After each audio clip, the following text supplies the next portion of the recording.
and now their homes. And TV-8's Sue Mason reports from one Des Moines neighborhood. That river?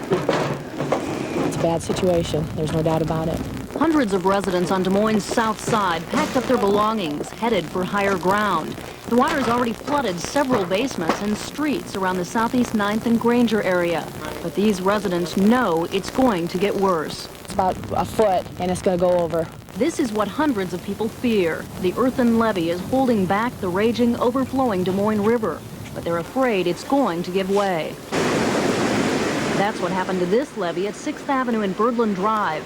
It broke this morning, sending the Des Moines River everywhere. These Southside residents don't want to be in the water's path. Hell, we're moving everything completely out of our house. The whole thing, everything, because we might not be able to come back. I just called all my family out of state, told them we're okay, not to worry, that we'll get back in touch, but not to worry that we are okay, and we're going to lose everything. Diana Losey and her husband have lived in this neighborhood for 7 years. She calls this flood the worst ever disaster. We just got this house. We just fixed it up. It's our home. You know, the thought of losing everything, it's just, you can't really believe.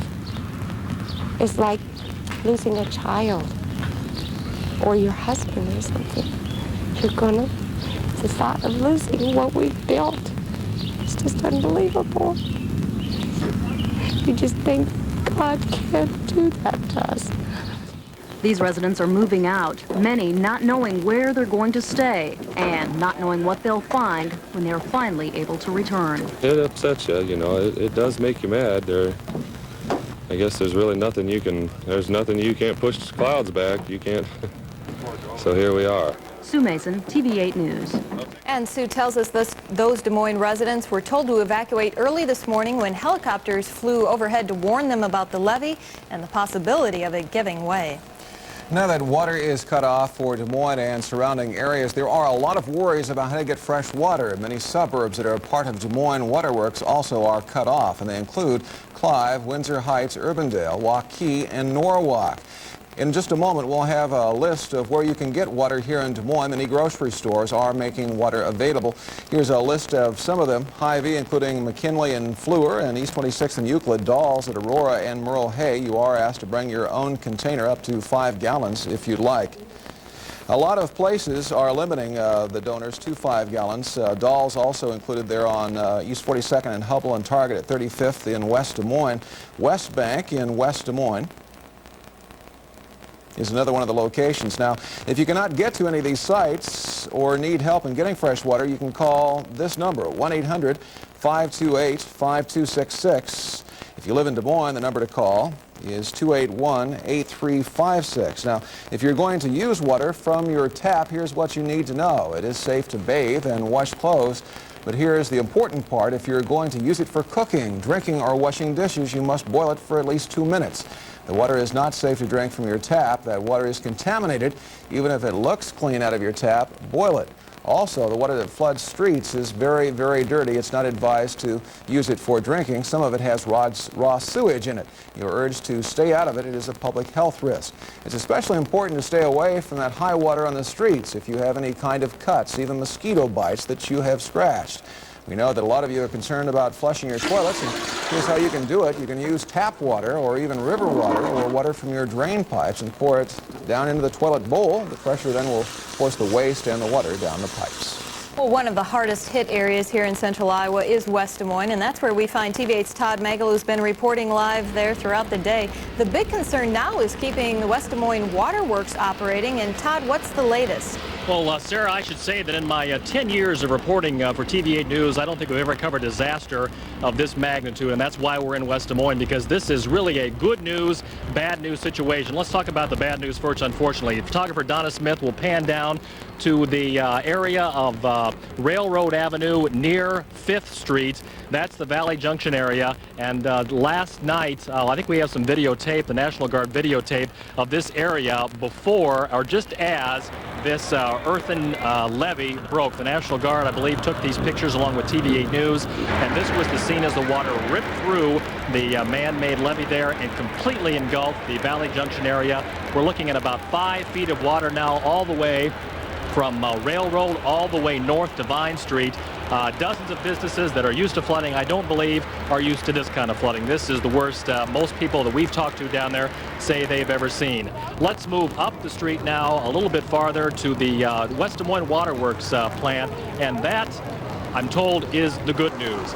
West Des Moines is one of the only suburbs in the Des Moines area that has potable drinking water. This is the scene. It looks like a battleground, but believe me, this is a protected place now.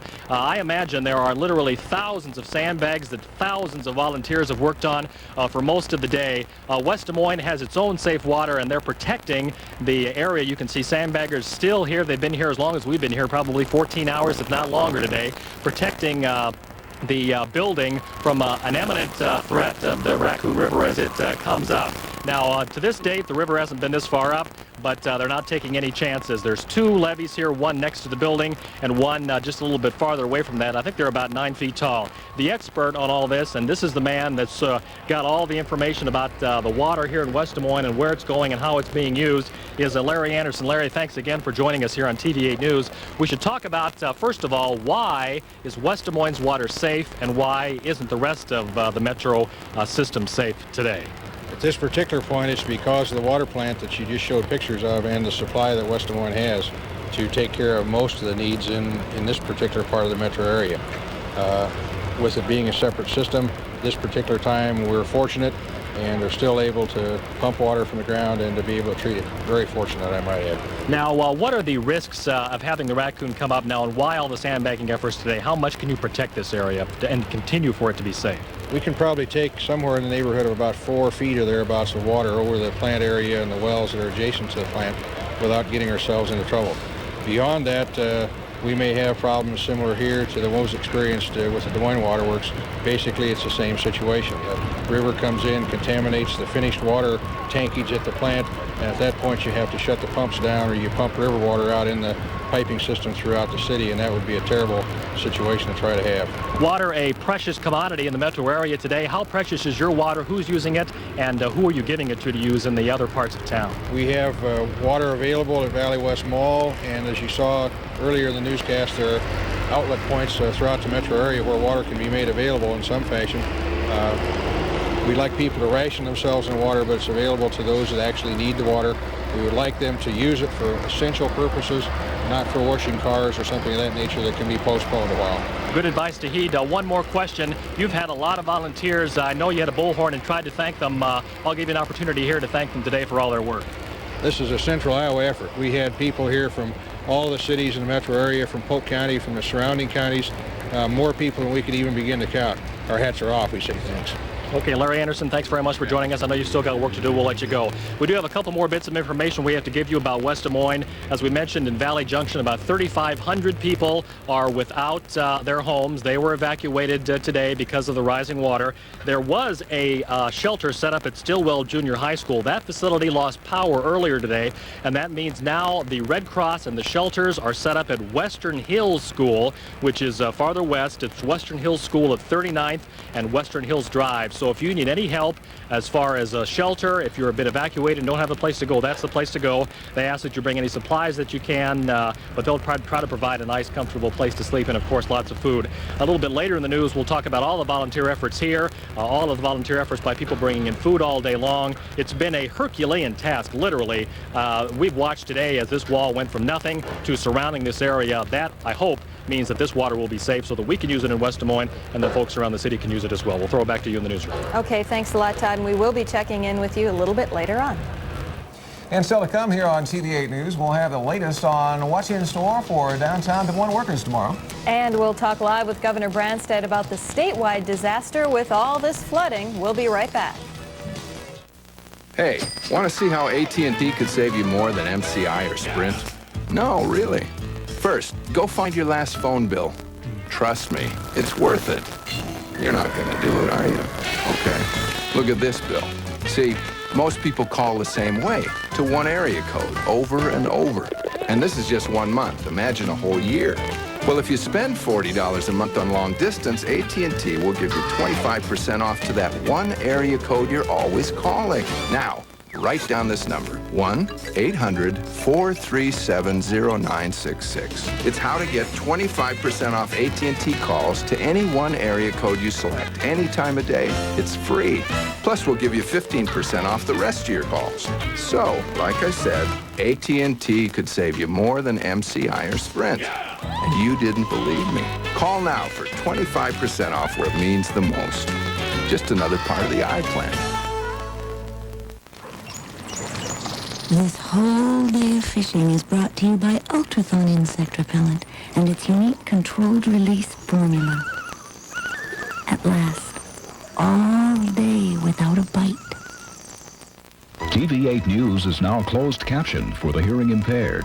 Closed captioning is brought to you as a public service by TV-8 and the cardiologist and staff of the Iowa Heart Center.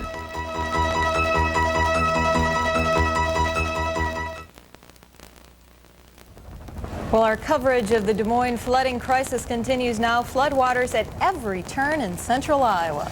We want to check in with TV-8's Michelle Parker. Michelle with a command post set up all day, and floodwaters even forcing that command post to move to higher ground. That higher ground is East High School, and that's where TV-8's Michelle Parker joins us live now.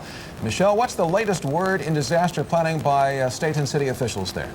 Well, state and city officials, as well as county officials, Red Cross officials, officials with the National Guard, held a news conference not too long ago after having an afternoon meeting to discuss strategy. The purpose was to talk about the number of water distribution sites. They named about 20 of them, and I think you're going to be naming those in just a bit. They also came to talk about the need to cut down to just essential services and keep as many people off the job and off work as much as possible, particularly in the downtown area. And officials at this news conference talked about the need to work together. We do not feel that it would be appropriate for people to try to go to work tomorrow in the city of Des Moines. And the county is here and will stress their emphasis about the county itself. But in the city of Des Moines, there are too many streets that are blocked with water. There is no water for fire service. There's no potable water for drinking. There is a very limited amount of electricity in the downtown core area.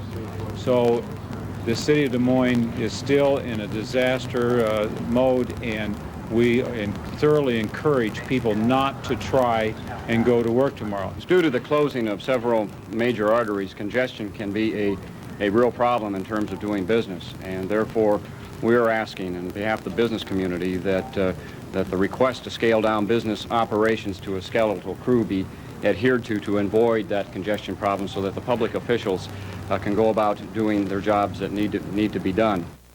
Now, a number of business leaders were at this news conference. They included the president of Principal Financial, who said that downtown employees should not report to work unless they're specifically called in. Also, U.S. West is cutting down to essential services. Ruan is cutting down to essential services and also encouraging its tenants to have its employees not to report to work unless absolutely necessary. The city also is cutting down to emergency and essential services and asking its workers that normally are not for emergency services to come in to this command center here at East High School to help with the command effort there. Also, Polk County is cutting down to essential services. The officials here talked about linking up with the hospitals to make sure that they're getting all the things they need for their emergency services. There is round-the-clock inspection of levees. 15 areas in the city have been evacuated, and there have been no injuries in that evacuation. They're happy to report that. Officials here did say they will be having daily briefings morning and afternoon. They'll be at 9:30 in the morning and 3:30 in the afternoon unless they need to be any extra ones, and they would announce those if they had to be extra ones. Also, Steve Spade was here and said the MTA will not be running tomorrow. They had to evacuate their offices, and they're operating now out of Lincoln High School, but the MTA will not be operating tomorrow, and they will make further announcements about what they will be doing. In terms of how long these businesses will be cut down to essential services, they said it just depends on how long the crisis goes on. They're just going to take it day by day, and during these daily briefings they will be letting their workers know what to do. All right, Michelle, as far as we understand it, you will be breaking down now, going to another location, and we'll be seeing a little bit later on in this hour-long newscast. Thanks a lot. Okay. Well, thanks, Michelle. And joining us now live here at TV-8, Governor Branstad to talk about the statewide situation. Now, Governor, are we making any progress now in getting water to each and every one who needs it in the central Iowa area? Yes, we are. The National Guard has got water units available now at many locations around the city of Des Moines. This has all happened in just the last 12 hours. It's been a tremendous effort with state and local cooperation. We have 3 guardsmen available at each site. The sites have been well publicized, and many of them are in the Dolls and Hy-Vee stores, but there are many other locations, and we appreciate the cooperation of the media in getting the word out. We also have received great volunteer help. State Employees Union has offered their people to help deliver water to people that are handicapped or can't get the water themselves. There's work going on with the hospitals and nursing homes and other facilities like that to make sure that drinking water is available to all the people. Now, we're asking people to bring their own containers and limit amount that they get at these sites, but those sites will be available until the waterworks is back in operation, which it looks like will be at least a week. Well, Governor, what are some of the biggest hurdles that we're running into in the short term right now? Well, just the physical problem of getting the water here as quickly as possible and being able to distribute it to 250,000 people without drinking water. We also have over 7,000 people displaced from their homes, and of course we also continue to have some serious threat because of flooding along many of the rivers in the state of Iowa, the Great Lakes area up in northwest Iowa, and this is the worst natural disaster, I think, in the history of the state. Okay, Governor, that leads to our final question. We've heard a lot of adjectives today used to describe this storm. You've had a chance now to tour West Des Moines. You've done some air tours and everything. Just sum up for us what you've seen and what this means to you as the governor of the state of Iowa. This is the most extensive and sustained damage that I've ever seen in anything that I've ever toured, and I've been governor for some time and been to a lot of disasters. The losses, the crop losses, are in the millions of acres, homes, businesses, a lot of people displaced from their work. It's going to be a very serious loss. I'm very proud, though, the heroic actions of many rescuing other people, the way people have worked together, this volunteered to sandbag, open their homes to other people, and it's really heartwarming to see how a terrible disaster can bring out the best qualities of Iowans. Iowans are very caring and good people, and we're really appreciative of the tremendous effort that's gone on by so many volunteers across the state. Thank you, Governor Branstad, for joining us live today on the news. Thank you. You're welcome. Thank you, Governor. Compounding all of the problems resulting from the flood is a major power outage all across the city of Des Moines. That's right. Upwards of 35,000 people are still without power, and as TV-8's Martin Augustine explains, they may be so for some time. No electricity at all. That's how Midwest Power's Bob Lester is describing most of Des Moines. Since the early morning hours, this area of Des Moines, bordered on the north by Hickman Road, the east by the Des Moines River, on the south by the Raccoon River, and on the west on 35th Street in West Des Moines, has been without power. 7 substations, such as the River Hill substation here along the Des Moines River, failed last night when floodwaters rushed in, shutting down power. This is really pretty much concentrated geographically in a pretty small area, but the impact is so tremendous. Plans are in the works to get electricity back on, but that won't happen until water recedes out of the substations. At best, it will be 3 to 7 days before people get their power back on. Midwest Power will concentrate most of its repair efforts for now here on the River Hills substation. That's because without this substation, downtown Des Moines gets absolutely no power. Without emergency generators, downtown Des Moines basically comes to a stop.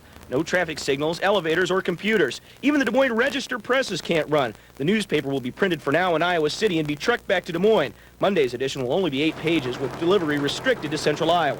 Areas underwater will not see electricity anytime soon, as the main effort in these areas will be to restore water service. Midwest Power is also warning people without power to stay away from breakers and circuit boxes in their homes. It's an electrocution risk. Some homes will see power on before others, but there's no guarantee when or where. I just can't speculate right now what parts or portions that will be.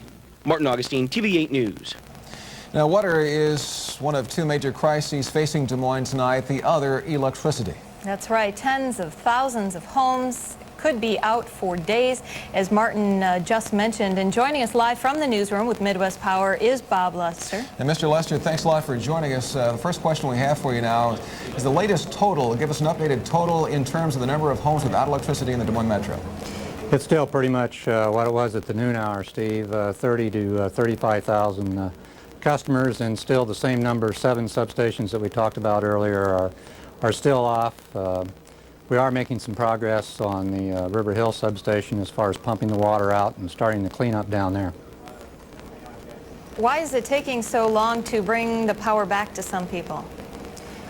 Well, it's just like the city water. First of all, you got to have access to your equipment before you can assess the damage that you have. And there's going to be a lot of cleanup involved, and there may even have to be some equipment that will be replaced. We just don't know the extent of what we have to work with until we can get to our equipment. Okay, Bob, are we still looking at about 7 days then before electricity will be restored, or do you hope to get some more people back online before that time?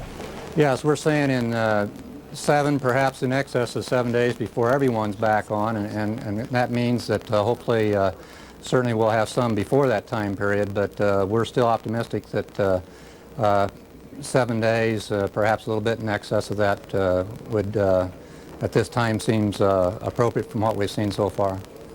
Now, we mentioned earlier in the show that a number of downtown businesses are being closed because of water and power. Any idea about businesses being restored to power and when that might be? No, I really can't speculate at this time, again, until we can actually get at the equipment itself and start assessing the amount of damage that we have. Then we'll have a better idea. And as soon as the water, you know, starts receding and until we can get to it, we just won't have a real good feel. All right, Bob Lester from Midwest Power, thanks a lot for taking time out of your busy day today to be with us. Good luck in getting everybody back online as soon as possible. You bet. Thank you, Steve. Well, let's take a break from all this flood coverage and check in with Connie on something that's really important, the forecast. I wish this were a break from the flood coverage. Unfortunately, it isn't. The latest warnings that have come in are still some flood warnings. They are for 2 major rivers in Iowa. One, the Wapsipinicon, and that comes from the northeastern corner down through the Cedar Rapids area and then down to the Mississippi River. So that's really, if you were on the Wapsipinicon River, you can't see us, let's put it that way. The area that is affected in central Iowa is still the South Skunk, and the reason for the flood warning doesn't mean that it is flooded. Obviously, you know that a lot of rivers are flooded. It means that more flooding is expected. So flood warning continues for the South Skunk River. That's going to be affecting Ames further, and all the way downstream it'll affect the area around Oskaloosa as well. I'll be back with the rest of the forecast, and I'll look at all the weather right after this. Mary Brody won't feel the tiny lump in her breast for another 2 years. But it'll be discovered tomorrow after her first mammogram, thanks in part to an X-ray film created by DuPont. And for Mary Brody, early detection means a 2-year head start on the rest of her life. At DuPont, we make the things that make a difference. Better things for better living. If you're looking for fresh taste, you know where to start. Right here on the farm. That's where Fairmont Gillette ice cream starts, and that's why it tastes as good as it does. You see, behind every Fairmont Gillette ice cream is rich cream, the freshest fruits, nuts, and naturally delicious flavors. Plus our own secret ingredient. We're fresh because we start fresh. Fairmont Gillette ice cream. Our fresh taste makes the smile. For up-to-the-minute weather information, day or night, call the TV-8 Weather Beacon Forecast at 262-7173. Brought to you by Strauss Safe & Lock Company, now with 2 locations. This brand new $165,000 home will be given away at Home Show Expo 93. You could be the lucky winner. Register at the Home Show Expo at Wellington Ridge and Clive to win a key that may unlock the door. If your key opens the door, you win the house. Don't miss the Home Show Expo July 10th through the 18th at Wellington Ridge and Clive, where you could win the great American home. We thank all home giveaway donors, including Abbott Tibby Siding, The Brass Touch, City of Clive, Eggersfield Homes, Noah's Roofing, Robertson Dibdall, and Urban Design Group.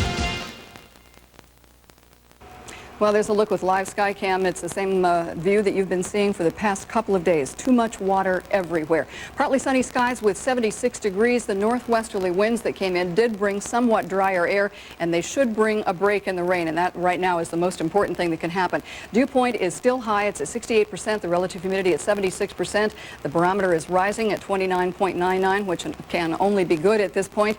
It would be nice to feel the air really dry out, but unfortunately there's just so much moisture in the air it hasn't had a chance. And there is more. Problem right down here. Thunderstorms within the past hour have cropped up in the southeastern corner of the state. They are south of Oskaloosa. About the only good thing that you can say about these thunderstorms is that they're moving southeast at about 20 miles an hour. There are a few other very small thunderstorms or sprinkles embedded in the radar picture. One near Corydon, another near Montezuma right in here, and another one up around Central City north of Cedar Rapids, and that one is heading a little bit farther to the east. No rain going on in the Des Moines area. Certainly those clouds looked rather ominous. They have been so black, and the last thing we need is more rain. Now here's a look at the latest rain count. Slater up in Story County with 4.5 inches of rain. These are 24-hour totals as of this morning, so it's the rain that began to fall late yesterday and then fell all during the night. 3 inches around Independence, in Story City, nearly 3 inches in Decorah, way up in the northeastern corner. That's the one that's affecting the Wapsipinicon Valley. Mason City had more than 2 inches. Emmitsburg on the other corner of the state, way up in the northwest, also more than 2 inches. And as I mentioned, the good thing is that some of that stuff is beginning to move out. Here's what it left behind in the capital city. Johnston reporting more than 1.5 inches, more than that also around the Merle Hay Mall area, 1.61. Living History Farms, nearly 1 inch. Just below Valley West, 9/10 of an inch. And then as you get a little farther south, the rain amounts begin to taper off a little bit. Fortunately, 5,300s downtown, and very scattered thunderstorms, and they do produce scattered amounts. So you don't have to be very far away to be looking at a lot more rain. Here's the best news we've had for a long time. Clearing skies tonight, and the high pressure ridge that moved in tonight or today brought the northerly winds, the somewhat drier air, and that should continue to clear skies for us. As long as we can hang on to that northerly wind, we're unlikely to see rain. Don't put money on anything anymore, because in this unstable air mass, thunderstorms can break out with convectional heating, but at least that's how things look tonight. Most of our lows in the mid to upper 50s and lower 60s. As we finally saw clouds begin to move out about 24 hours ago, that looked like a good break coming, then more thunderstorms just built, not only along the south border of Iowa, but obviously coming in from the west, a big storm cell. That's what brought the heavy rain. Now, here's the front, very clearly defined, all the way across from northern Kansas, all the way up into Wisconsin. Wisconsin also needs a break in the thunderstorms, and that's helping to push the clouds on to the south and east. The bad part of it all is that this is the same front that's been lingering across the upper Midwest and the central Midwest for about the past week, and once it begins to wobble back to the north and comes back up across Iowa, that again puts us on the rainy side of things. That means thunderstorm chances will increase. At this time, it looks as though the front will begin to move back up by late tomorrow, and by tomorrow night, we're back in a rainy pattern. Let's just hope it holds off till then. There's the high pressure ridge or high pressure center of the high pressure air mass. Very important high pressure air mass, because it finally brought us the break we need. We just need for it to last a long time, and that's probably not going to happen, unfortunately. At this hour, it's not only warm, it is humid. Upper 80s in the southeastern corner, lower 70s up in the northwest, and of course the humidity levels astronomical. Now by tomorrow, the winds become southeasterly, and that's the best sign that that front may begin to move back to the north, and we should see some partly sunny skies for much of the day, highs upper 70s to lower 80s, but by late in the day tomorrow, rain chances will begin to increase again. Here's how it looks for central Iowa tonight. Clear and cooler. What a welcome forecast that is. Light northerly winds, most of our lows in the lower 60s. Tomorrow, mostly sunny. It'll be warm with a high in the lower 80s. We should hang on to the light northerly winds for part of the day, but then winds become southeasterly again. Partly cloudy skies Monday night, and by Tuesday at least we should see the 30% chance of thunderstorms here. They'll be re-entering the state by Monday night. It'll also be warm and humid on Tuesday with a high in the mid-80s. And the extended outlook, well, here it is. Chance of rain Wednesday in the southern part of the state. By Thursday and Friday, we all have a chance of more scattered thunderstorms. Highs remain about typical for this time of year. In fact, that's about the only thing that's normal, upper 70s to mid 80s. And as we were saying last week, the problem is we are still in an unstable air mass, and thunderstorms redevelop in this kind of air mass, and there just isn't anything we can do to get it to move. Right. But for the next 24 hours at least, maybe a little bit longer, keep your fingers crossed, folks. I certainly hope so. We may be okay. All right, Connie, thank you. Thank you, Connie. Well, John Walters is with us now with another victim of the downtown flooding in Des Moines, Zach Taylor Stadium. Over the years, that ballpark has earned the nickname Two River Stadium, and unfortunately, that's very true right now. There's the left field warning track river and the right field warning track river. This is the look from outside the ballpark today, and as you can see, water coming up from the Des Moines and Raccoon rivers, particularly the Raccoon River, presenting a problem for the ballpark itself. And that's what it looks like outside the ballpark. I got a chance to go through the inside of the stadium today with iCubs groundskeeper Mike Andreessen, and he kind of walked me through some of the potential problems in trying to get this field ready for play in less than 2 weeks. See how we can save that outfield grass. It's going to be underwater for quite a while, I think, the way it sounds. How high is it at the deepest point in the grass? The signs are a good foot and a half off the ground, and they're up another foot to 2 foot there, so it's probably 3 feet deep by the wall. And then the grade of the field comes up, so it just tapers off. It pretty much has nowhere to go, doesn't it? Right, I don't see any place that water can go except back, you know, we're concrete all the way around except the outfield fence. And it's just got to recede out of there. Ground's so saturated, we're not going to lose any that way. Is there any chance that the water that's in the outfield now can continue to rise and eventually cover the whole field, you think? Oh, sure, and it doesn't have far to go either. I would imagine the infield grade is 2 to 3 feet above where the water level is now, so it doesn't have to go far, and we're all underwater.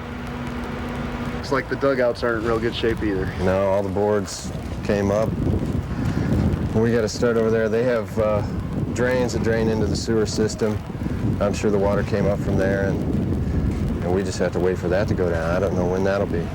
The last few rains that we had before the flooding here started, we would see a lot of water come up, and you know, we had to wait for water to go down before we could play games.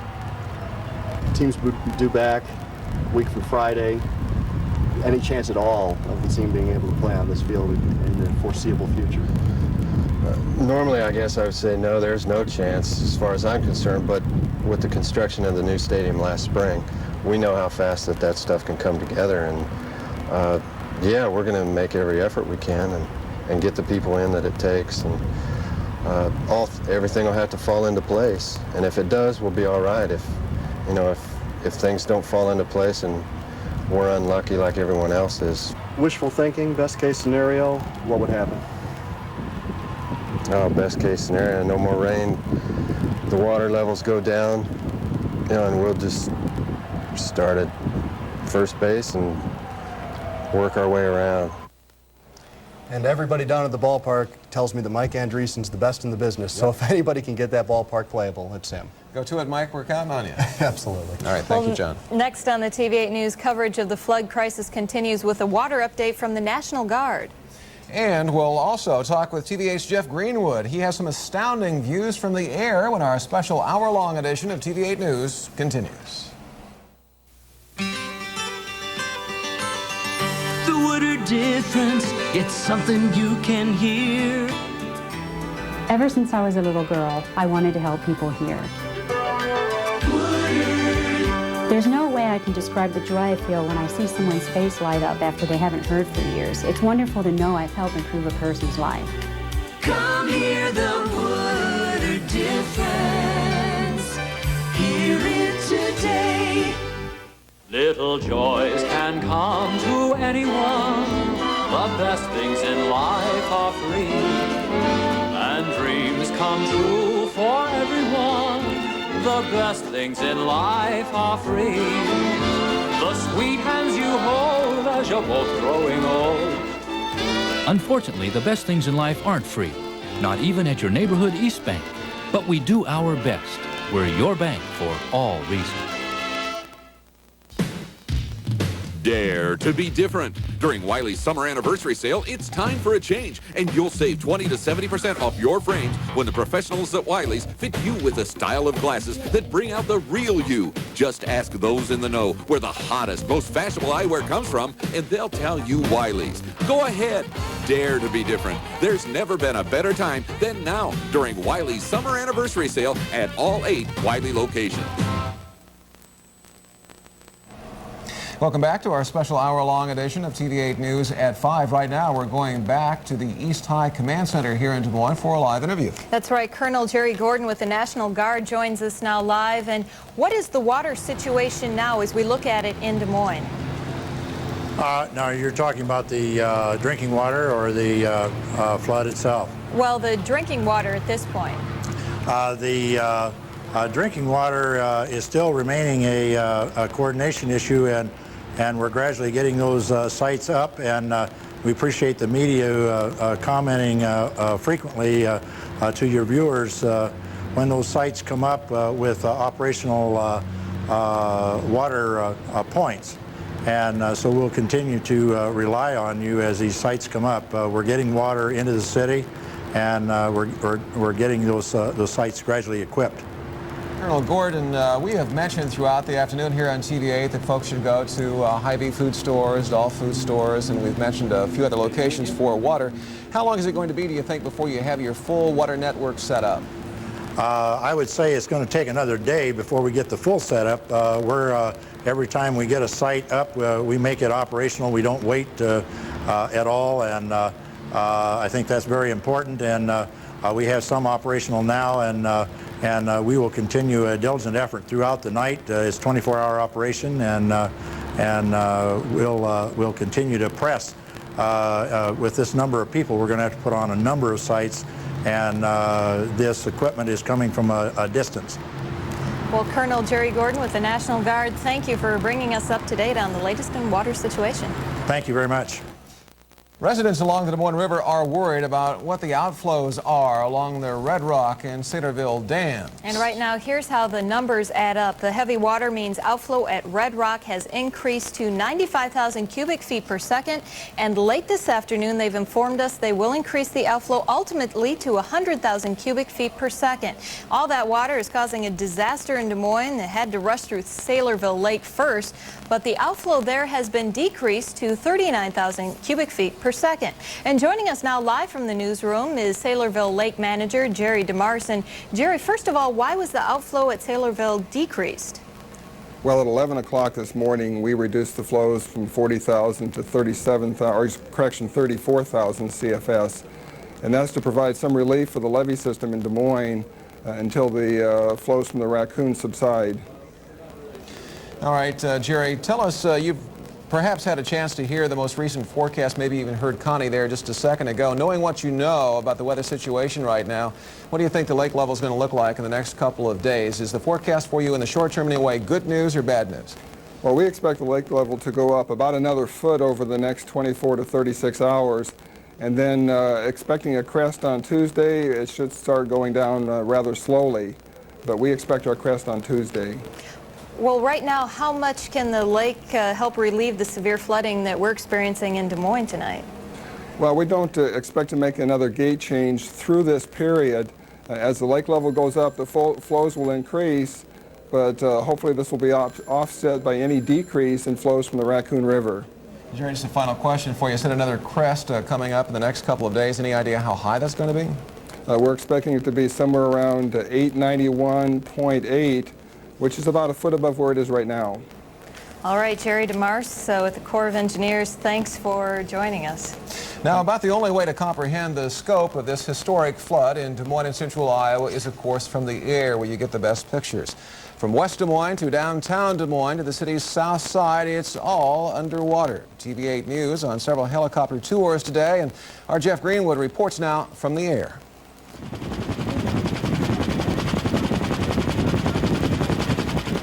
No matter where you look from up above, about all you see is water.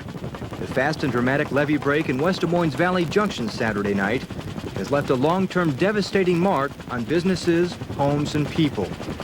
And lost this battle with Mother Nature and the Raccoon River. The same goes for the Des Moines River. Just look at downtown Des Moines. The brand new multi-million-dollar Sec Taylor Stadium is flooding. The river may have claimed its biggest victim here.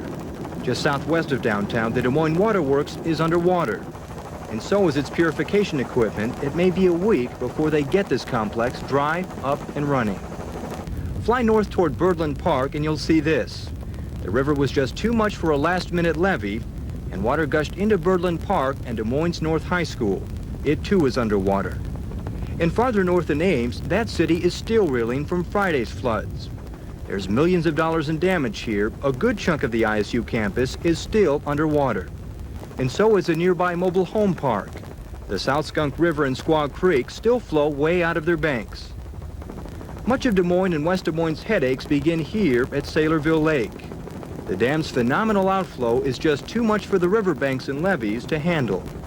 The dam is supposed to handle a once-in-a-100-year flood. They say this one is as bad as you'll see in 2 lifetimes. Jeff Greenwood, TV-8 News. More water than anybody ever wanted to see here in Central Iowa. Absolutely incredible pictures. Well, still to come, we'll return live to TV-8's Todd Magel for an update on the sandbagging at the source of the water supply in West Des Moines. And we'll be making time for TV-8's John Walters again and the sports that did take place today. So stay with us here on TV-8 News. We'll be right back. I work around some of the greatest books ever written. Books by Dickens, Plato, Shakespeare. And with all these books, I sometimes ask myself, if I were only allowed to read about one person, who would it be? I think of everything ever written I would choose to read about Jesus Christ. I love reading about his life, and a lot of it's recorded here in the Bible. But I can also read about him in this book of Scripture. It's a companion to the Bible because it, too, contains the Savior's teachings, his teachings that he gave to the people of the ancient Americas. It's called the Book of Mormon, another testament of Jesus Christ. And you can receive a copy by just calling this toll-free number. My favorite part of the Book of Mormon records that Jesus Christ appeared to the people of ancient America shortly after his resurrection. And when the people heard his gospel, they worshiped him and followed him. His teachings are timeless and meant for us today. The Book of Mormon is a gift from the Church of Jesus Christ of Latter-day Saints without any cost or obligation when you call this number. The teachings in the Book of Mormon have helped me learn more about the Savior. And it's also given me a real peace that comes with understanding what my Father in Heaven's plan is for me today and after this life. So please call and read this book because I know it can give you the same peace.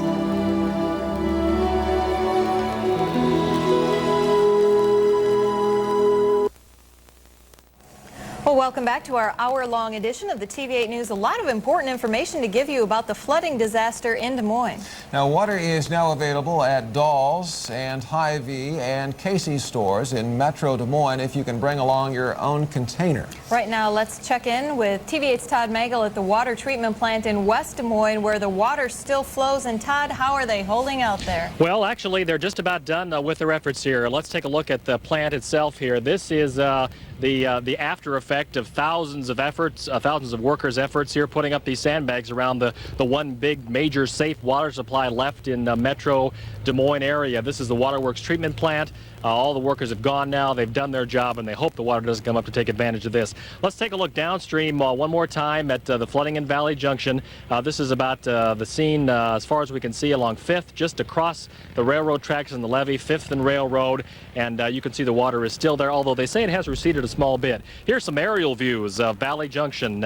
They evacuated about 3,500 people from this area. This, unfortunately, is a typical kind of flood area, but I don't think that the amount of water is at all typical. They do have flooding, and they have in the past few years, but nothing like this.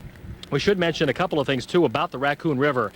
They usually have a warning as to when the crests are coming and to how fast the water's coming. They have a large meter that's out in Van Meter. That meter, that gauge, was destroyed by the high water, and now they don't know, they won't have their typical 12 hours advance warning of when there's a large surge of water coming down. So this area is vulnerable. That's why they've put up so much sandbagging around the Waterworks treatment plant here to make sure it's safe. We should mention a couple thank yous to the folks out here. A lot of volunteers, hundreds of volunteers. Over my shoulder, just a few of them left here. You can see some of the sandbags they've left behind. Super Value bought a truck in with juice and chips and snacks. The Guthrie County pork producers have cooked up 1,000 hamburgers, or rather pork burgers, I guess, for people down here. Hy-Vee brought down free pop dolls. Jesse's Embers brought down food. Casey's General Stores. And, of course, that means that all these workers down here got their work and their meals provided for them today. None of them, of course, expecting this today. And one more quick mention, the West Des Moines shelter is at Western Hills School, 39th and Western Hills. If you've been evacuated, that's the place to go to spend the night, to get a meal, to make sure you can get cleaned up and be safe. We'll throw it back to you. Okay, Todd, and we do have a quick question for you, so don't run off. Right now, since West Des Moines seems to have its water problems under control, and there's some other areas nearby that do not have water, probably a lot of people will be going to West Des Moines to get water supplies. What kind of supply capacity does the city have, you know? Well, they use their own water, and they use about 10% from Des Moines. So they have quite a bit of water, but they have told and begged people in the city from now until whenever this is over not to use too much water. Please don't wash your car. Please don't water your lawns. Turn off your automatic sprinkler systems.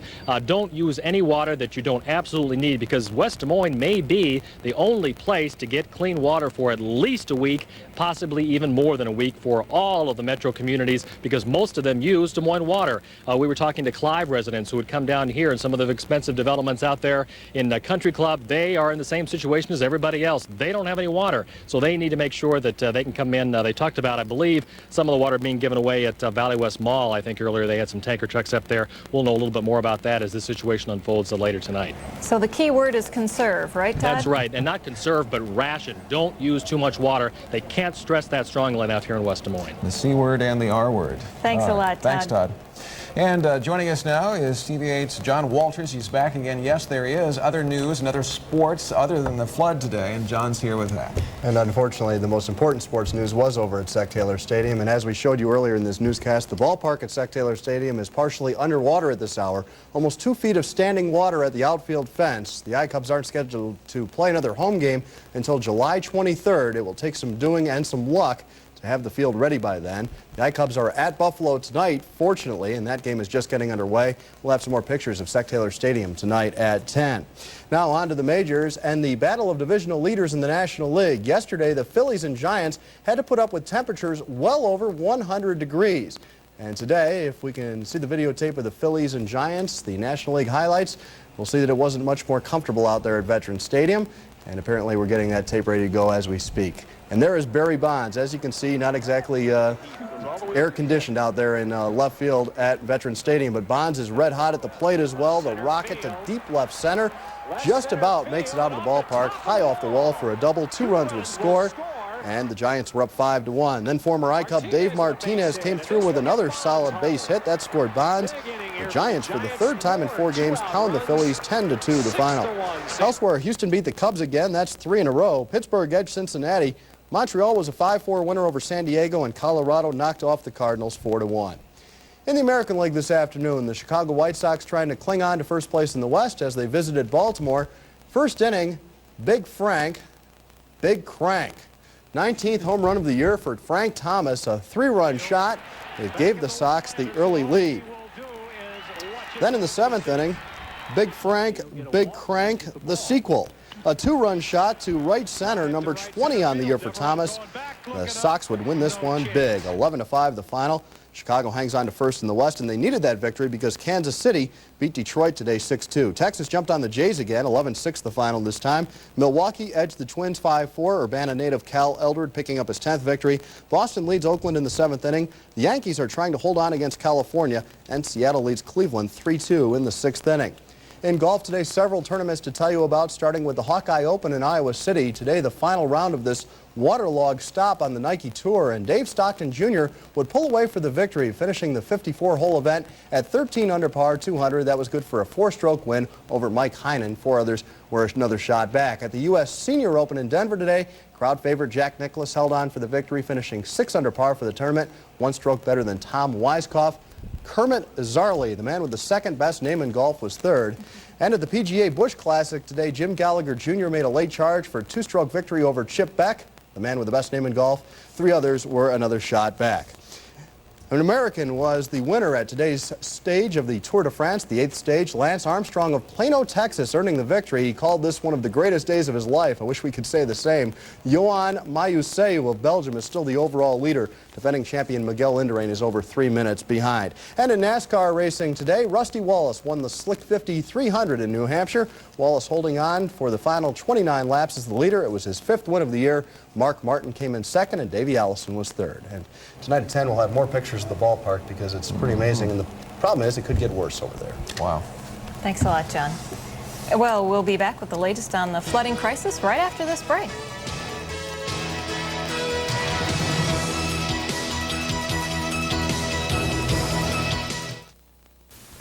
Connie McBurney, Sue Mason, Steve Carlin, Heidi Soliday, Jeff Greenwood, John McLaughlin, Carolyn Whetstone, Jason Hoffman, Michelle Parker, Todd Magel, John Walters, Mary Brubaker, Steve Oswald, Sarah Jarvis, Jeff Johnson, Martin Augustine, Molly Cooney, and Kevin Cooney. all right here. Only on TV-8 News. I like grilled chicken, but you know what I like best about it? All the great things you can put on top. Introducing Wendy's Deluxe Chicken Grill. It's a tasty combination of sauteed onions and mushrooms in barbecue sauce, plus mozzarella, served on a special multi-grain bun. A chicken sandwich for people who love chicken with a lot of flavor. Sauteed onions, mushrooms, barbecue sauce, mozzarella, and a multi-grain bun. Wow! Come try Wendy's new Deluxe Chicken Grill today.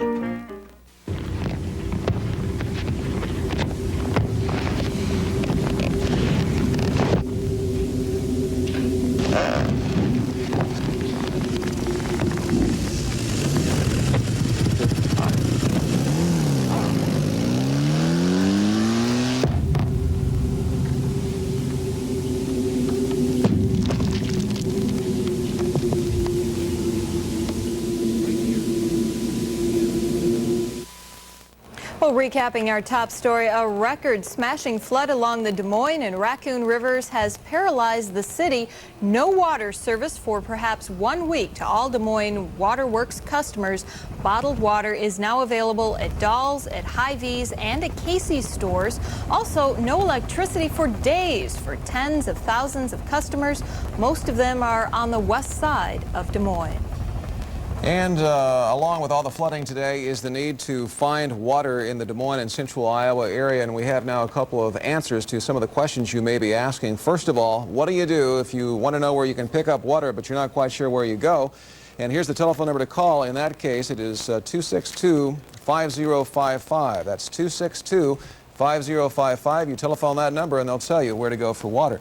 Also, if you live anywhere in Polk County, and you need assistance of any kind with the flood that's occurred here over the last couple of days, you can call this number, 965-8251, 965, and the last 4 digits, 8251. And here's Connie.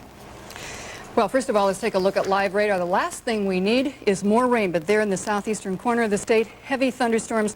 About the only good thing you can say about these is they are moving east at 15 miles an hour, will eventually move out, but of course, Missouri is also having very serious flooding problems. Now, let's take a look at what's coming our way. This is a look at 24-hour rain totals, and it helps to explain why we're having such serious problems.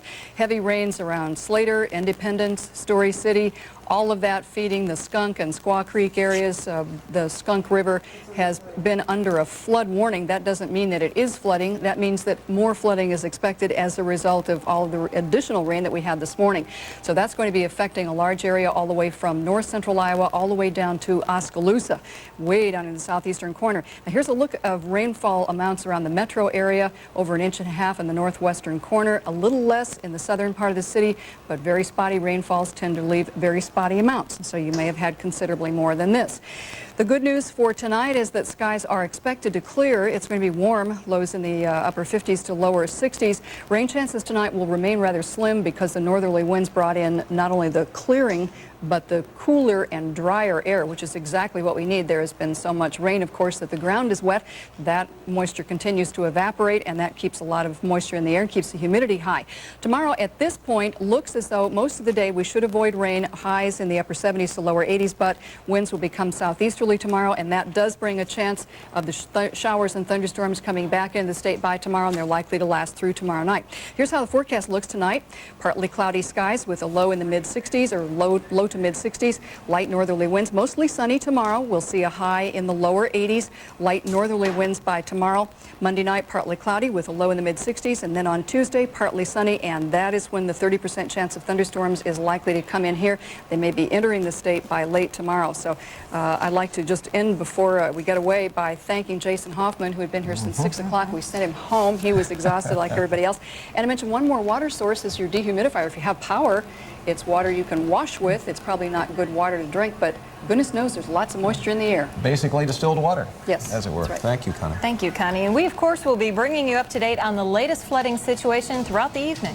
Thanks for being with us for this special one-hour edition of TV-8 News. We will see you at 10 o'clock, if not sooner, so stay with us here.